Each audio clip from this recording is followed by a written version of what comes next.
Future Vision Study Center, Salem.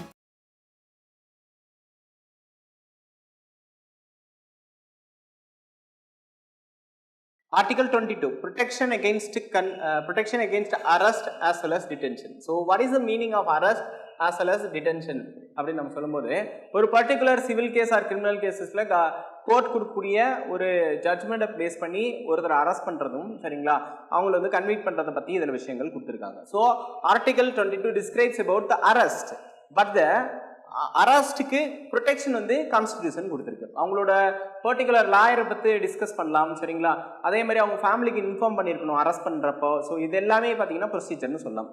So punitive detention as well as preventive detention. Punitive detention nothing but the conviction given by the court வந்து convict பண்ணியிருக்கும். சரி, அப்படி convict பண்ணதுக்கு அப்புறம் தான் தண்டனை வந்து கொடுக்குறது, அதனால ஜெயிலில் இருக்கிறது அப்படின்னு நம்ம சொல்லலாம். ஆனால் ப்ரிவென்டிவ் டிடென்ஷன்ங்கிறது இவர் குற்றம் செய்வதற்கான வாய்ப்புகள் இருக்கு அப்படிங்கிற அடிப்படையில் ப்ரிவென்டிவ் டிடென்ஷன் வந்து சொல்லியிருக்காங்க. உலகத்திலே ப்ரிவென்டிவ் டிடென்ஷன் நம்ம கண்ட்ரியில் தான் அதிகமாக பயன்படுத்தப்பட்டிருக்கு அப்படின்னு நம்ம சொல்லலாம். ஸோ அப்போ முன்னேற்பாடாக ஒருத்தர் வந்து கைது செய்யறது அப்படின்னு சொல்லுவாங்க. ஸோ இது ஓரியன்டா இருக்கக்கூடிய ஆக்ட்ஸ் நிறைய இருக்கு. அதில் ப்ரிவென்டிவ் டிடென்ஷன் ஆக்ட் 1950 அப்படின்னு ஒன்று கொண்டு வந்தாங்க சரிங்களா. ப்ரிவென்டிவ் டிடென்ஷன் ஆக்ட் 1950 சரிங்களா. ஸோ அப்போ இந்த ஆக்ட் வந்து எக்ஸ்பயர்டு இன் 1969, இதை வந்து கொண்டு எடுத்துட்டாங்கன்னு நம்ம சொல்லலாம். அதுக்கப்புறம் மிஸ்ஸா ஆக்ட்னு ஒன்று இருந்துச்சு. MISA nothing but maintenance of internal security act அப்படின்னு நம்ம சொல்லலாம். Maintenance of internal security act which is came in 1971 and expired in 1978. 1971ல வந்துச்சு, 1978ல எக்ஸ்பயர் ஆயிடுச்சு. Next prevention of illicit traffic in narcotic drugs and psychotropic substances act 1988 சரிங்களா. illicit traffic and narcotic drugs அப்படின்னு சொல்லுவாங்க. போதைப் பொருட்களை தடை செய்வதற்கான ஒரு சட்டம் வந்துச்சு. ஸோ அதில் வந்து அரெஸ்ட் ஆனாங்க அப்படின்னா அவங்களுக்கு பெயிலே கிடையாது, அந்த மாதிரி வந்து சொல்லியிருக்கிறது 1988 அப்படின்னு நம்ம சொல்லலாம் சரிங்களா. ஸோ தென் வந்து conservation of foreign exchange and prevention of smuggling activities அப்படின்னு வந்து சொல்லியிருப்பாங்க. ஸ்மக்லிங் ஆக்டிவிட்டீஸ் ஓரியன்டா அந்த ஆக்ட் வந்து 1974ல வந்துச்சு அப்படின்னு நம்ம சொல்லலாம் சரிங்களா.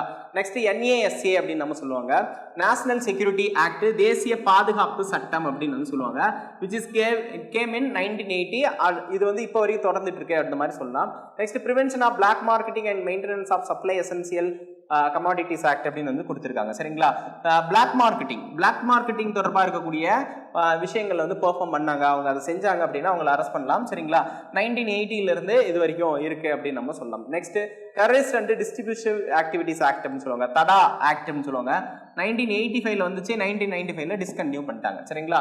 ஸோ அப்போ டிஸ்கன்டினியூ பண்ணாங்க அப்படிங்கிற இதில் பார்க்கும்போது தடா வந்து டிஸ்கன்டினியூ பண்ணியிருக்காங்க, மிஸ்ஸா டிஸ்கன்டினியூ பண்ணியிருக்காங்க. ப்ரிவென்ஷன் ஆஃப் டிடென்ஷன் ஆக்ட் வந்து அதையும் என்ன பண்ணியிருக்காங்கன்னா டிஸ்கன்டினியூ பண்ணியிருக்காங்க அப்படின்னு நம்ம சொல்லலாம். Next POTA, prevention of terrorist activities act அப்படின்னு நம்ம சொல்லுவாங்க சரிங்களா. POTA act which was introduced in 2002, discontinued in 2004. So 2002ல இன்ட்ரடியூஸ் பண்ணியிருக்காங்க, 2004ல வந்து டிஸ்கன்டினியூ பண்ணிட்டாங்க. Next unlawful activities and prevention act அப்படின்னு நம்ம சொல்லலாம் சரிங்களா. ஸோ அந்த ப்ரிவென்ஷன் ஆக்ட் வந்து 1967ல வந்து வந்துச்சு அப்படின்னு நம்ம சொல்லலாம். இருந்தாலும் இது வந்து உஃபா சட்டம் சொல்லுவாங்க, UAPA அப்படின்னு நம்ம சொல்லலாம். 2004, 8, 12, 2019 சொல்ல வேரியஸ் அக்கேஷன்ஸ்ல அதில் சேஞ்சஸ் வந்து கொண்டு வந்திருக்காங்க அப்படின்னு நம்ம சொல்லலாம் சரிங்களா. ஸோ இந்த ஆக்ட் எல்லாமே பார்த்தீங்க அப்படின்னா ஒரு ஆக்ட் பேஸ் பண்ணி வரக்கூடிய அரெஸ்ட் அப்படின்னு சொல்லும்போது அதில் நிறைய கிரைட்டீரியா ரெஸ்ட்ரிக்ஷன் வச்சிருந்தாங்கன்னு சொன்னாங்க. அவர் ஒரு அரெஸ்டான ஒருத்தர் வந்து 24 ஹவர்ஸ்க்குள்ளார கோர்ட்ல வந்து அவங்களை ப்ரொடியூஸ் பண்ணணும் சரிங்களா. அங்கே கூட மேஜிஸ்ட்ரேட் கிட்ட ப்ரொடியூஸ் பண்ணி அவர் விசாரிச்சு அவர் வந்து நீதிமன்ற காவலில் வைப்பார் சரிங்களா. ஜுடிஷியரி இம்ப்ரெஷன்மெண்ட்ல வைப்பாங்க. அதுக்கப்புறம் வந்து போலீஸ் வந்து அவங்கள விசாரணைக்கு எடுத்து தங்களோட கட்டுப்பாட்டில் எடுத்து விசாரணையை நடத்துவாங்க அப்படின்னு நம்ம சொல்லலாம். ரைட் அகெயின்ஸ்ட் எக்ஸ்ப்ளாய்டேஷன் அப்படின்னு சொல்லக்கூடிய ஒரு டாபிக் வந்து பார்க்குறோம். ஸோ எக்ஸ்ப்ளாய்டேஷன் மீன்ஸ் வந்து ஒருத்தரை வந்து ஃபிசிக்கலாக உடல் ரீதியாகவோ அல்லது ஒர்க் பண்ண வச்சு அதன் மூலம் வந்து மணி ஏர்ன் பண்ணக்கூடிய ஒரு விஷயம் அப்படின்னு நம்ம சொல்லலாம். ஸோ அப்போ ஒருத்தர் அறிவோ அல்லது உடல் உழைப்போ வந்து எக்ஸ்ப்ளாய்ட் ஆச்சு அப்படின்னா இதை வந்து அப்ளை ஆகும் அப்படின்னு நம்ம சொல்லலாம் சரிங்களா. ஸோ அதில் ரொம்ப பேசிக்காக இருக்கக்கூடியது வந்து பார்த்தீங்கன்னா ரைட் அகெயின்ஸ்ட் எக்ஸ்ப்ளாய்டேஷனில் ஆர்டிகல் 23 அப்படின்னு நம்ம சொல்லலாம் சரிங்களா. So article 23 prohibition of traffic in human beings அப்படின்னு வந்து சொல்லலாம் சரிங்களா. Article 23 prohibition of traffic in human beings and forced labour அப்படின்னு சொல்கிறாங்க. ஃபோர்ஸ்ட் லேபர் கட்டாயப்படுத்தி ஒருத்தர் வேலை வாங்குறது அப்படின்னு நம்ம சொல்லலாம். ஸோ அதை வந்து கவர்மெண்ட் வந்து தடுக்குது அப்படின்னு நம்ம சொல்லலாம். ஸோ தென் பர்டிகுலராக சொல்லும்போது parliament is the authority to enact the law to prohibit the forced labour அப்படின்னு நம்ம சொல்லலாம் சரிங்களா. ஸோ அப்போ அதன் அடிப்படையில் பார்க்கும்போது ஃபோர்ஸ்டு லேபர் ஆக்ட் அப்படின்னு சொல்லி ஒன்று கிரியேட் பண்ணாங்க. இம்மாரல் டிராஃபிக் ஆக்ட் வந்து 1956 வருது சரிங்களா. நெக்ஸ்ட் வந்து பாண்டட் லேபர் ஆக்ட் அப்படிங்கிறது 1976 வருது. So bonded labour act, immoral traffic act 1956 as well as 1976. The minimum wages act 1948 வருது. கான்ட்ராக்ட் லேபர் ஆக்ட் 1917 சொல்லலாம். Equal remuneration act 1976. இதுல ரொம்ப ஃபேக்டரா நாம் பார்க்கும்போது 2 ஆக்ட்ஸ் கன்சிடர் பண்ணலாம். Bonded labour abolition act 1976 and Equal Remuneration Act 1976. These 2 acts are most significant regarding the Article 23 prohibition of traffic in human beings and forced labor அப்படின்னு நம்ம சொல்லலாம். ஸோ அப்போ இந்த ஆர்டிகல் தொடர்பாக இருக்கக்கூடியதில் இது ரெண்டு ரொம்ப முக்கியமான ஒரு ஆக்டாக நம்ம கன்சிடர் பண்ணலாம். After that Article 24 suggests that the prohibition of employment of children in factories. Prohibition of employment of children in factories அப்படின்னு சொல்லும்போது we could consider the age of 14 under. So 14 வயதுக்கு உட்பட்ட குழந்தைகள் வந்து ஃபேக்ட்ரிஸில் ஒர்க் பண்ணுறது தடை செய்கிறது அப்படின்னு நம்ம சொல்லலாம். இந்த சைல்ட் லேபர் ஆக்ட் 1986 அப்படின்னு சொல்லலாம் சரிங்களா. இதை நிறைய அமெண்ட்மெண்ட் வந்துச்சு. 2019 அமெண்ட்மெண்ட் வந்துச்சு. அதுக்கு முன்னாடி நிறைய அமெண்ட்மெண்ட் வந்து பண்ணியிருக்காங்க அப்படின்னு நம்ம சொல்லலாம். Employment of children act 1938, factories act 1948, mines act 52, merchant and shipping act 1958, plantation labour act 1951, motor transport act 51, Apprentice Act 1961, BD and Cigar Workers Act வந்து 1966. இதெல்லாம் ரொம்ப முக்கியமானதா நம்ம வந்து சொல்லலாம். இந்த child labour act, employment of children act சரிங்களா. Employment of children act 1938, factories act அப்படிங்கிறது important. Then mines act. So இந்த ஆக்ட் எல்லாமே நமக்கு வந்து முக்கியமானது அப்படின்னு நம்ம சொல்லலாம். ஸோ அப்போ child labour act as well as employment of children act அப்படின்னு நம்ம சொல்லலாம். Most significant point is child labour act. So it prohibits the age of 14 வயதுக்கு உட்பட்ட குழந்தைகள் வந்து ஃபேக்ட்ரிஸில் ஒர்க் பண்ணுறதை இது வந்து தடை செய்யுது அப்படின்னு நம்ம மென்ஷன் பண்ணலாம். ஸோ அதன் அடிப்படையில் தான் நம்ம ரைட் அகேன்ஸ்ட் எக்ஸ்ப்ளாய்டேஷனில் 23 வந்து ப்ரொஹிபிஷன் ஆஃப் ஃபோர்ஸ் லேபர் பற்றி பேசுகிறோம். அதேமாதிரி 24 அப்படிங்கிறது prohibition of employment of children in factories அப்படின்னு நம்ம மென்ஷன் பண்ணுறோம். ஸோ இதுதான் இதில் இருக்கக்கூடிய ரொம்ப முக்கியமான பாயிண்ட் அப்படின்னு நம்ம சொல்லலாம். ஃப்ரீடம் ஆஃப் ரிலீஜன் அப்படின்னு சொல்லக்கூடிய ஒரு செக்ஷன் இருக்கு. ஸோ ஆர்டிகல் 25, 26, 27 and 28 அப்படின்னு சொல்லக்கூடிய ஆர்டிகல். ஸோ அது எக்ஸாம் பாயிண்ட் ஆஃப் வியூவில் பார்த்தீங்க அப்படின்னா ரொம்ப லிபரலாக தான் கேட்கறதுக்கான சான்சஸ் இருக்கு. So we can understand what is the context which is used in the freedom of religion அப்படின்னு சொல்லி பார்க்கலாம். ஸோ அதில் article 25 freedom of conscience, free profession, freedom of conscience and free profession, practice and propagation of any religion. So practice and propagation of any religion, ஒரு குறிப்பிட்ட அல்லது ஒருவர் விரும்பும் மதத்தை வந்து ஃபாலோ பண்ணக்கூடிய ரைட்ஸ் வந்து இருக்கு அப்படின்னு வந்து சொல்லலாம். ஸோ அந்த உரிமையை தடை செய்யக்கூடிய அதிகாரம் கிடையாதுன்னு சொல்லலாம். அது மட்டும் இல்லை, ப்ரியாம்பிள் ஆல்ரெடி அவங்க மென்ஷன் பண்ணியிருக்காங்க. Secularism not favouring of any ஒரு ரிலீஜன். ஒரு குறிப்பிட்ட ரிலீஜனை மட்டும் ப்ரொமோட் பண்ணுற மாதிரி இல்லாமல் அனைத்து மதங்களுக்கும் சமமான வாய்ப்புகளை வந்து கொடுக்கறது அப்படின்னு நம்ம சொல்லலாம். So based on the article 25 வந்து ஃப்ரீடம் ஆஃப் கான்சைன்ஸ் ப்ராபகேட் இதை வந்து சொல்லியிருக்காங்க சரிங்களா. எனி ரிலீஜன் அப்படின்னு நம்ம சொல்லலாம் சரிங்களா. அதுதான் இதில் மென்ஷன் பண்ணியிருக்காங்க. Next article 26 freedom to manage religious affairs அப்படின்னு நம்ம சொல்லலாம். So freedom to manage religious affairs nothing but it can be established the religious based institutions அப்படின்னு நம்ம சொல்லலாம் சரிங்களா. then manage that institution நம்ம சொல்லலாம். ஸோ அப்போ ரிலீஜன் பேஸ்டு ஒரு இன்ஸ்டியூஷனை எஸ்டாப்ளிஷ் பண்ணி அதை மேனேஜ் பண்ணுறதுக்கும் அதை அட்மினிஸ்ட்ரேட் பண்ணுறதுக்கும் ரைட்ஸ் வந்து இருக்குது. அது as well as அந்த ரிலீஜியஸ் அஃபேர்ஸை என்ஹான்ஸ் பண்ணுறதுக்கும் ரைட்ஸ் இருக்குது அப்படின்னு நம்ம சொல்லலாம். So these are the main prime factor அப்படின்னு நம்ம சொல்லலாம். So after that article 27 said that freedom from taxation for promotion of any religion சரிங்களா. So freedom from taxation and promotion of any religion அப்படின்னு நம்ம சொன்னோம்னா, ஸோ ஆல்ரெடி வி நோ ஜிஸ்யா tax அப்படிங்கிறதெல்லாம் வரலாற்று ரீதியாக நம்ம பார்த்துருக்கோம். ஸோ அப்போ ஒரு பர்டிகுலர் ஒரு ரிலீஜனை ப்ரொமோட் பண்ணுறதுக்கு வந்து டாக்ஸேஷன் போடக்கூடாது அப்படின்னு நம்ம சொல்லலாம். கவர்மெண்ட் சைட்லேருந்து ரிலீஜன் பேஸில் எந்த ஒரு டாக்ஸும் வாங்குறது கிடையாது அப்படின்னு நம்ம சொல்லலாம். ஸோ அது மட்டும் இல்லாமல் ஒரு டாக்ஸேஷன் கம்பல்சரி டாக்ஸேஷன் பற்றி எதுவும் பேசுறது இல்லை அப்படின்னு நம்ம சொல்லலாம் சரிங்களா. பேசுகிற அந்த ரிலீஜன் அப்படின்னு நம்ம சொல்லலாம். Next article 28 freedom from attending the religious instructions அப்படின்னு நம்ம சொல்லலாம் சரி. in educational institutions சரிங்களா. freedom from attending religious instruction ஒரு இடத்துல கொடுக்குறாங்க அப்படின்னா அதில் அட்டென்ட் பண்ணலாம் இல்லை பண்ணாமல் கூட இருக்கலாம் சரிங்களா. the choice of the citizen, ஒரு சிட்டிசனோட சாய்ஸ் அப்படின்னு நம்ம சொல்லலாம். ஸோ இதுதான் இந்த இடத்துல மென்ஷன் பண்ணியிருக்காங்க ஆர்டிகல் 28 அப்படின்னு நம்ம சொல்லலாம். ஸோ அப்போ article 25, 26, 27, 28 which speaks about the freedom conferred by the citizen regarding the religious affairs அப்படின்னு நம்ம சொல்லலாம். ஸோ அப்போ இதுதான் இதில் கொடுத்துருக்குல ரொம்ப முக்கியமான பாயிண்ட் அப்படின்னு நம்ம சொல்லலாம். கல்ச்சுரல் அண்ட் எஜுகேஷனல் ரைட்ஸ் அப்படின்னு சொல்லி ஒன்று இருக்குது. So what is the meaning of the culture and educational rights? So culture அப்படின்னு சொல்கிறது ஒரு கஸ்டமைஸ்டு ஒரு ஆக்டிவிட்டீஸ் அப்படின்னு நம்ம சொல்லலாம். ஒரு பர்டிகுலர் கைண்ட் ஆஃப் பீப்புளுக்குன்னு ஒரு ரிலீஜன் இருக்கலாம், லாங்குவேஜ் இருக்கலாம், ஸ்கிரிப்ட் இருக்கலாம். ஸோ இதை வந்து கன்சர்வ் பண்ணக்கூடிய ஒரு மெத்தட் தான் இந்த ஃபண்டமெண்டல் ரைட்டில் கொடுத்துருக்காங்க. So article 29 describes that protection of interest of minorities. Protection of interest of minorities. Who were the minorities? Minorities has divided into the two parts. One is religious minorities. So based on the religion அப்படின்னு நம்ம சொல்லலாம். So religious minorities. another one பார்த்தீங்க அப்படின்னா linguistic minorities அப்படின்னு நம்ம சொல்லலாம். சரிங்களா? linguistic. So linguistic minorities and religious மைனாரிட்டின்னு சொல்லி 2 செக்ஷன்ஸ் இருக்குது. ஸோ ஜென்ரலாக அப்சர்வ் பண்ணும்போது நம்ம ரிலீஜியஸ் மைனாரிட்டிஸ் தான் மென்ஷன் பண்ணுவோம். ஸோ அவங்களுக்கு தேவையான இருக்கக்கூடிய விஷயங்களை வந்து நம்ம வந்து கான்ஸ்டிடியூஷன் வந்து செக்யூர் பண்ணி கொடுக்குது அப்படின்னு நம்ம சொல்லலாம். So now the right to conserve the language different kind of language, the script and culture of the minorities. ஒவ்வொரு மைனாரிட்டிஸ் இருக்கக்கூடிய அவங்களோட மொழியை பாதுகாக்கிறதுக்கும், அதேமாதிரி ஸ்கிரிப்ட் அவங்களோட மொழியோட வடிவத்தை வந்து பாதுகாக்கிறதுக்கும், அது மட்டும் இல்லாமல் அவங்களோட கல்ச்சரை பாதுகாக்கிறதுக்கும் அத்தனை ரைட்ஸும் இருக்குது. Government has the support. சரிங்களா? சப்போர்ட் வந்து கொடுக்கும் மைனாரிட்டிஸ் அப்படின்னு நம்ம புரிஞ்சுக்கலாம். So this is the main factor regarding article 29 அப்படின்னு நம்ம சொல்லுவோம். நெக்ஸ்ட் வந்து பார்த்தீங்க அப்படின்னா நோ டினைல் அப்படின்னு நம்ம சொல்லலாம். சரிங்களா? டினைட் அட்மிஷன் நத்திங் பட் ஒரு மதத்தோட பேரை சொல்லியோ, ஒரு சாதியோட பேரை சொல்லியோ, அல்லது ஒரு இனத்தோட பேரை சொல்லியோ ஒரு பர்டிகுலர் எஜுகேஷனல் இன்ஸ்டிடியூஷனில் ஒருத்தர் வந்து பாடம் கற்றுக்க கூடாது அல்லது அவங்களுக்கு அட்மிஷன் வந்து மறுக்கக்கூடாதுன்னு நம்ம சொல்கிறாங்க. சரிங்களா? ஸோ அப்போது இந்த ஒரு செக்ஷனையும் இதில் வந்து அடிஷ்னலாக மென்ஷன் பண்ணியிருக்காங்க. Next article 30 right of minorities to establish and administrate the educational institutions அப்படின்னு வந்து சொல்கிறாங்க. ஸோ அப்போ minorities may create their own educational institutions அப்படின்னு நம்ம சொல்லலாம். ஸோ இதுக்கு வந்து எந்த தடையும் கிடையாது அப்படின்னு வந்து சொல்லியிருக்காங்க. அப்போ article 29 and 30 respectively speak about the culture and educational rights அப்படின்னு நம்ம சொல்லலாம். The first one is culture right, the second one is educational rights which is conferred by the people or citizens of India அப்படின்னு நம்ம சொல்லலாம். So அப்போ ரொம்ப கரெக்டாக நம்ம புரிஞ்சுக்கணும்னா conservation, the protection of interest of மைனாரிட்டிஸில் கன்சர்வேஷன் ஆஃப் லாங்குவேஜ் ஸ்கிரிப்டை பற்றி பேசுகிறாங்க. 30ல் வந்து என்ன சொல்கிறாங்கன்னா rights of minorities to establish the educational institutions அப்படின்னு வந்து குறிப்பிடலாம். இதுதான் இதில் இருக்கக்கூடிய ரொம்ப முக்கியமான factor.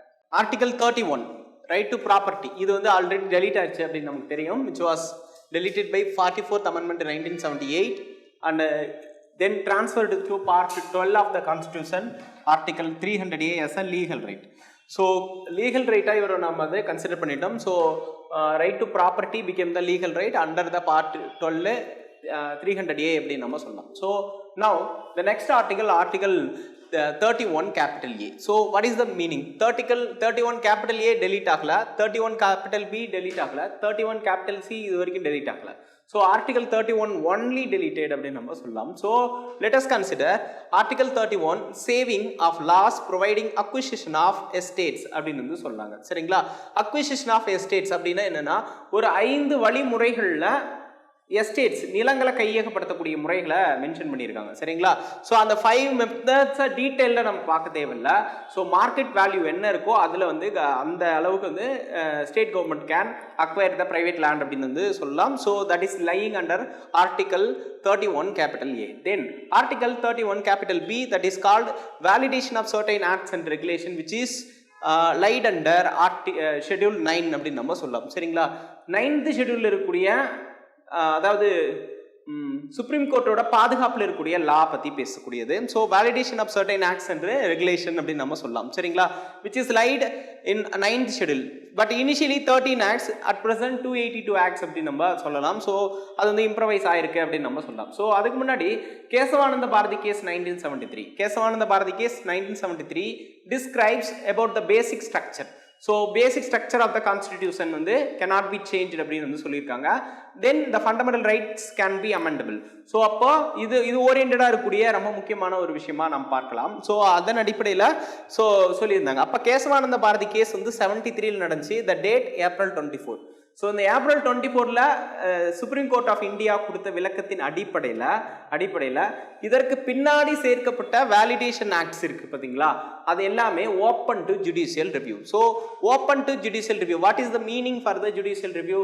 Judicial review, the citizen of the country, சரிங்களா, or people can question the government, can question the Supreme Court about the constitution and can seek the என்ன சொல்லுவாங்கன்னா இன்டர்பிரேஷன் அப்படின்னு நம்ம சொல்லலாம். கேன் சீக் த இன்டர்பிரேஷன், விளக்கங்களை வந்து கேட்கலாம் அப்படின்னு நம்ம சொல்லுவாங்க. அப்போ ஜுடிஷியல் ரிவ்யூக்கு உட்படுத்தக்கூடிய ஆக்டை அவங்க ஃபிக்ஸ் பண்ண அந்த கட் ஆஃப் டேட் வந்து April 24, 1973 கேசவானந்த பாரதி கேஸ் மூலிமா அதை வந்து கொடுத்துருப்பாங்க. ஸோ அந்த டேட்டை கோல்கோ கேஸில் ஃபிக்ஸ் பண்ணாங்க. 2007 வந்த கேஸோட ரிசல்ட்டில் இது வந்துச்சு அப்படின்னு நம்ம புரிஞ்சுக்கலாம். ஸோ இது நெக்ஸ்ட் வந்து article 31 C, saving of laws giving effect to certain directive principles அப்படின்னு நம்ம சொல்லலாம். certain directive principles அப்படின்னு நம்ம சொல்லலாம், சரிங்களா. ஸோ டைரக்டிவ் பிரின்சிபிள்ஸ் நம்ம சொல்லுவோம், சரிங்களா. அந்த பிரின்சிபிள்ஸை இம்ப்ளிமெண்ட் பண்ணும் பொழுது என்னென்ன விஷயங்களை நம்ம எடுக்கலாம் அப்படிங்கிறத பற்றி நம்ம சொல்லலாம். 25th Amendment 1971 இந்த அமெண்ட்மெண்ட் தான் ஆர்டிகல் 31C அப்படிங்கிறத வந்து எஸ்டாப்ளிஷ் பண்ணுது, சரிங்களா. Article 31C added through the amendment is called 25th Amendment 1971. அது அப்படி ஆட் பண்ணும்போது the article related to 39 of B and C, சரிங்களா. ஸோ 39ல இருக்கக்கூடிய directive principles B and C இருக்கு. ஸோ அதோட ஸ்கோப்பை எக்ஸ்பெண்ட் பண்றாங்க, சரிங்களா. இது வந்து ரெண்டு ப்ரொவிஷன் இருக்கு. ரெண்டு ப்ரொவிஷன்ல ஃபர்ஸ்ட் ப்ரொவிஷன் என்னன்னா 39B and C இது ஓரியன்டா இருக்கிறத இம்ப்ளிமெண்ட் பண்ணணும் பேஸ்ட் ஆன் ஆர்டிகல் 14 and 19 அப்படின்னு வந்து சொல்லியிருப்பாங்க, சரிங்களா. ஸோ ஆர்டிகல் 14 அந்த 19ல இருக்கக்கூடிய ரைட்ஸ் பாதிக்கப்பட்டாலும் இதில் இம்ப்ளிமெண்ட் பண்றது வந்து என்ன பண்ணலாம் அப்படிங்கிற மாதிரியான ஒரு விஷயத்தை வந்து சேர்த்தாங்க. Second, it cannot be challenged by the court அப்படிங்கிற, அதாவது ஃபண்டமெண்டல் ரைட்ஸை இம்ப்ளிமெண்ட் பண்ண சொல்லி கோர்ட்ல நம்ம இது பண்ண முடியாது அப்படின்னு சொல்றது செகண்ட் ப்ரொவிஷனா இருந்துச்சு. ஹவவர் கேசவானந்த பாரதி கேஸ் 1973 என்ன சொல்றாங்கன்னா ஆர்டிகல் 31C இருந்த செகண்ட் ப்ரொவிஷனை டெலீட் பண்ணிடுறாங்க, சரிங்களா. ஸோ டெலீட் பண்ணிடுறாங்க. ஆனால் அதுக்கப்புறம் 42nd Amendment 1976 increase the scope of the first provision. First ப்ரொவிஷனோட ஸ்கோப் இன்க்ரீஸ் ஆகுது. அந்த ஃபர்ஸ்ட் ப்ரொவிஷனில் இருக்கக்கூடிய ஸ்கோப் வந்து மினர்வா மில்ஸ் கேஸ் 1980 வந்து என்ன பண்ணியிருக்காங்கன்னா டெலீட் பண்ணிடுறாங்க அப்படின்னு நம்ம சொல்லலாம், சரிங்களா. ஸோ அப்போ அந்த ஸ்கோப் எக்ஸ்பேண்ட் ஆகிறது டெலீட் ஆகிறது எல்லாமே கேசஸ்னு ஒரு செக்ஷனில் விரிவாக நம்ம பார்ப்போம். Just it is an introduction அந்த மாதிரி நம்ம புரிஞ்சுக்கலாம். ஸோ அப்போ ஆர்டிகல் 31A லேண்ட் அக்விசிஷன் பற்றி பேசுது. 31B அப்படிங்கிறது பார்த்தீங்கன்னா validation of certain acts and ரெகுலேஷனை பற்றி பேசுது.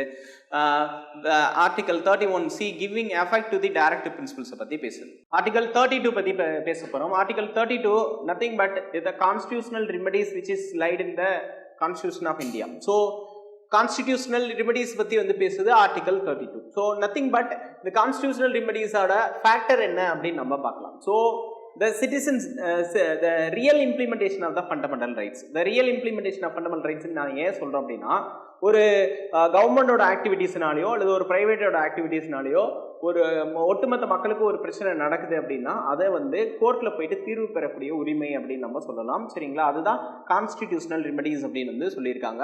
So the article 32 is defined as heart and soul of Indian constitution said by Dr. B.R. Ambedkar.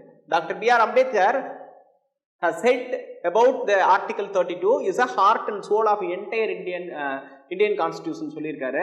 an article without which this constitution would be nullity. so இந்த article இல்லை அப்படின்னா இந்த கான்ஸ்டிடியூஷனுக்கு அர்த்தமே கிடையாது, meaningless இந்த மாதிரி வந்து மென்ஷன் பண்ணியிருக்காரு.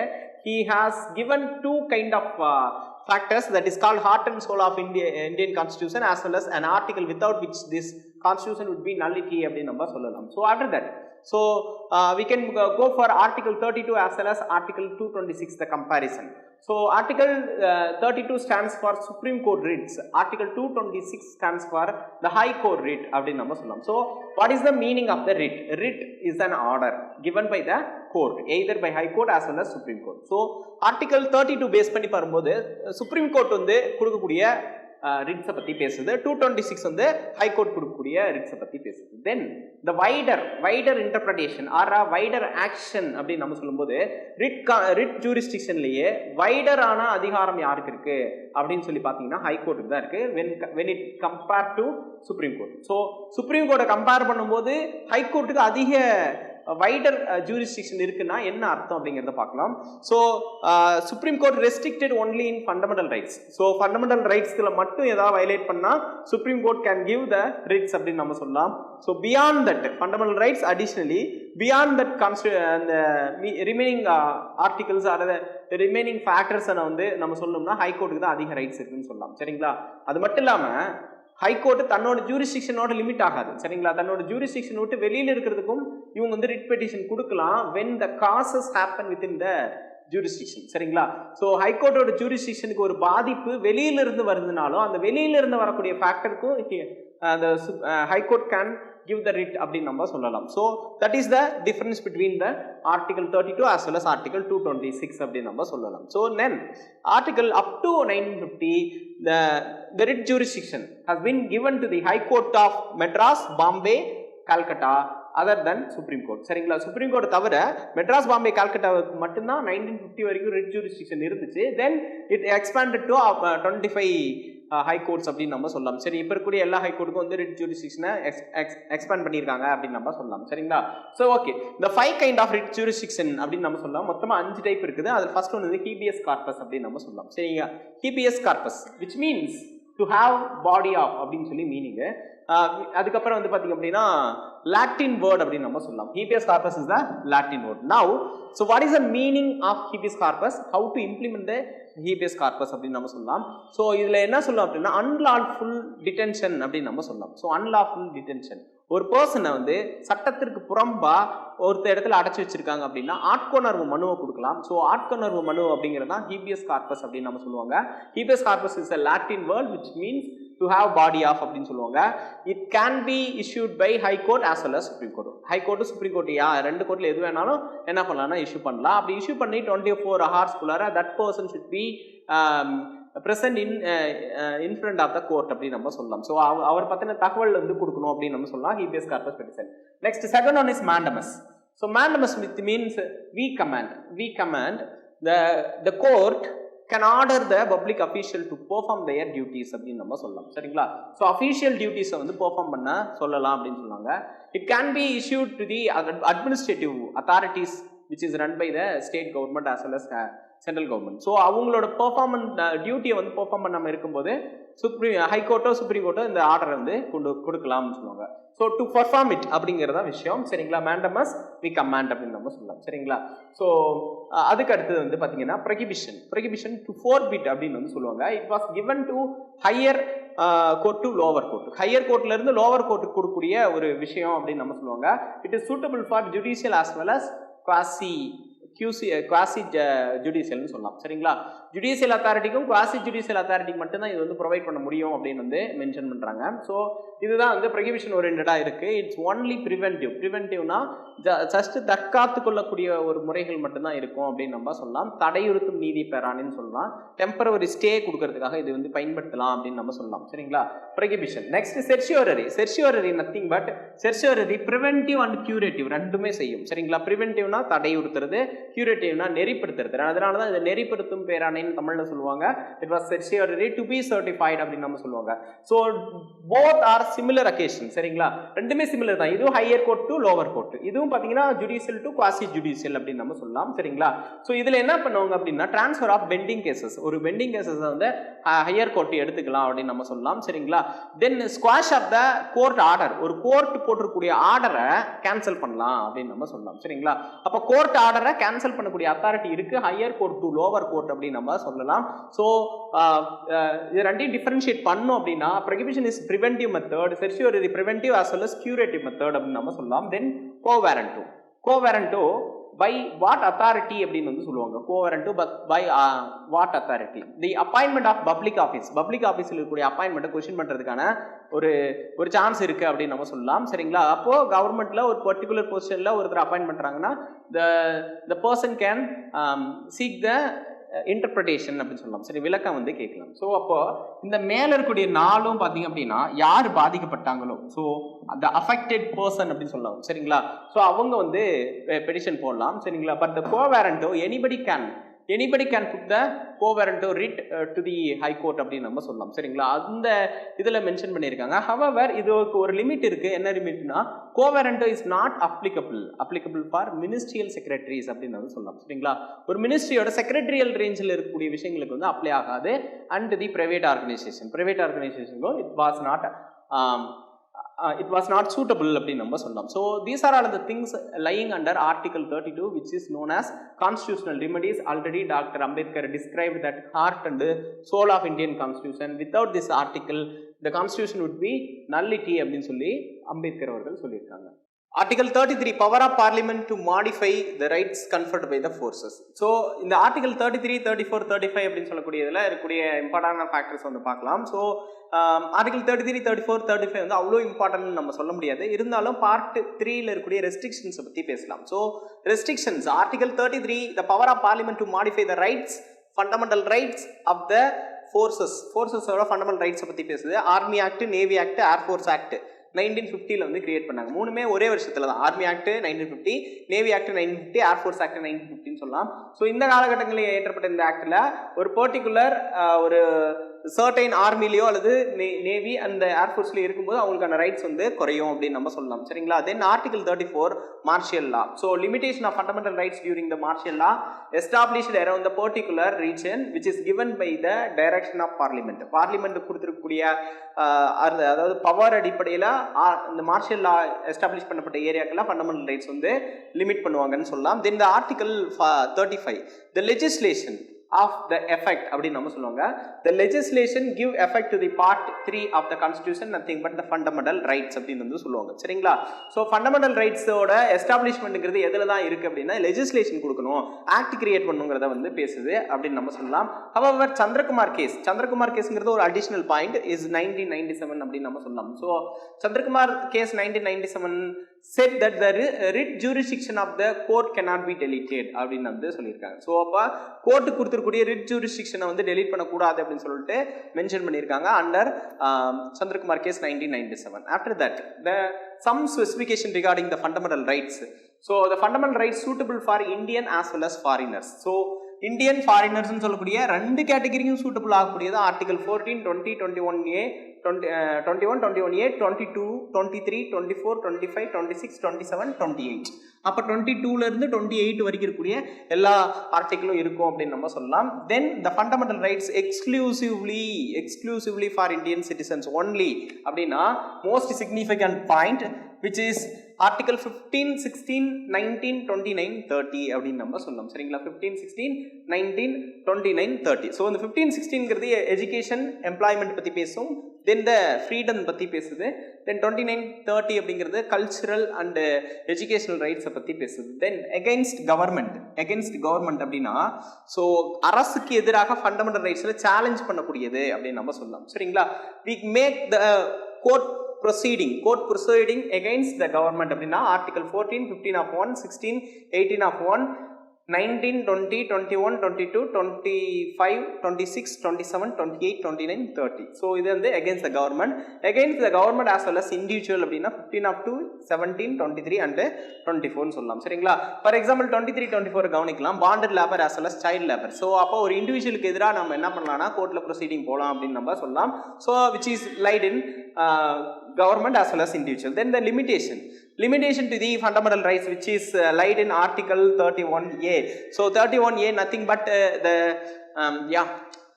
the acquisition of estate அப்படின்னு நம்ம சொல்லலாம். Then 31Cல என்ன சொல்லியிருக்காங்க அப்படின்னா the implementation of directive principles பற்றி பேசியிருக்காங்க. 33, 34 நம்ம ரெஸ்பெக்டிவ்லி பார்க்கலாம். forces as well as martial law. 358, 359 emergency powers அப்படின்னு நம்ம சொல்லலாம். So these are all the articles which has some specific activities regarding the fundamental rights அப்படின்னு நம்ம சொல்லலாம். So fundamental rights தொடர்பாக இருக்கக்கூடிய இதுதான் அப்படின்னு நம்ம சொல்லலாம். Thank you. Future Vision Study Center, SKS Hospital Road, opposite to Hotel Lakshmi Prakash, near New Bus Stand, Salem. Cell 90420 30163.